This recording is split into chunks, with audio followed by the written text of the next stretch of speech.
தமிழகத்தில் மாற்றம் தேடும் மக்கள் திமுகவுக்கு இனி வாய்ப்பில்லை. வெளியான தகவல். திமுக ஆட்சியில் கடந்த 5 ஆண்டுகளில் நடந்த குற்றச்சம்பவங்களின் பட்டியல் வெளியாகியுள்ளது. கடந்த 2020உடன் ஒப்பிடும்போது திமுக அரசு பொறுப்பேற்ற கடந்த 5 ஆண்டுகளில் தமிழகத்தில் பெண்களுக்கு எதிரான குற்றங்கள் 59.7% உயர்ந்தது. பெண்கள் நடமாட்டத்தையே கேள்விக்குறியாக்கியுள்ளது. 2020உடன் ஒப்பிடும்போது 2024இல் 210% பாலியல் வன்கொடுமைகள் அதிகரித்துள்ளதாக தரவுகள் தெரிவிக்கின்றன. கடந்த 5 ஆண்டுகளில் 8752 கொலைகள் நடந்துள்ளதாக கூறப்படுகிறது. அதில் 1977 கொலைகள் பெண்களுக்கு எதிராக நடைபெற்ற சம்பவங்கள் என்றும் அதில் 361 குழந்தைகள் கொல்லப்பட்டிருக்கிறார்கள்.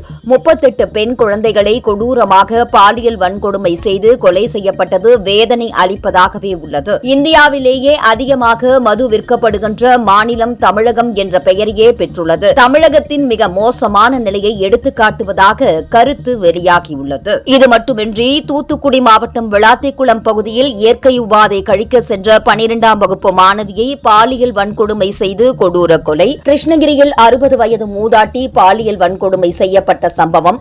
நாமக்கல் குமாரபாளையத்தில் 7 வயது சிறுமிக்கு பாலியல் வன்கொடுமை.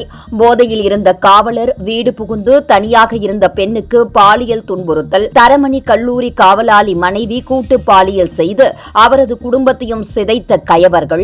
அண்ணா பல்கலைக்கழக மாணவியை திமுக நிர்வாகி ஞானசேகரன் பாலியல் வன்கொடுமை. இப்படி பெண்கள், குழந்தைகள், வயதானவர்களுக்கு எதிரான பாலியல் வன்கொடுமை பட்டியல் திமுக ஆட்சியில் நீண்டு கொண்டே செல்கிறது. வார்த்தை ஜாலங்களால் பெண்களை திமுக அரசு ஏமாற்றியுள்ளது.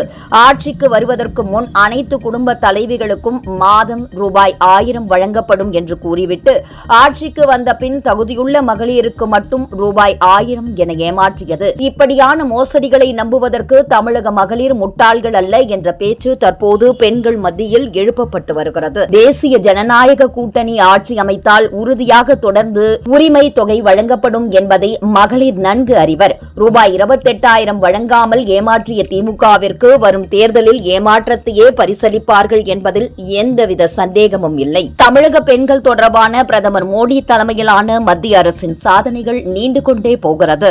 பெண் குழந்தையை பாதுகாப்போம், பெண் குழந்தைகளுக்கு கல்வி அளிப்போம், ஊட்டச்சத்து இயக்கம், உஜ்வாலா திட்டம், பிரதமரின் மக்கள் வங்கி திட்டம், முத்ரா திட்டம், தீன்தயாள் ஏழைகள் நலத்திட்டம், கர்ப்பிணி பெண்களுக்கான நலத்திட்டம், தூய்மை இந்தியா திட்டம், செல்வமகள் திட்டம், நாரி சக்தி வந்தன் அதிகாரம் திருத்த சட்டம், முஸ்லிம் பெண்கள் திருமண உரிமைகளை பாதுகாத்தல் சட்டம் கொண்டுவரப்பட்டு முத்தாலக் முறை சட்டவிரோதமாக்கப்பட்டது.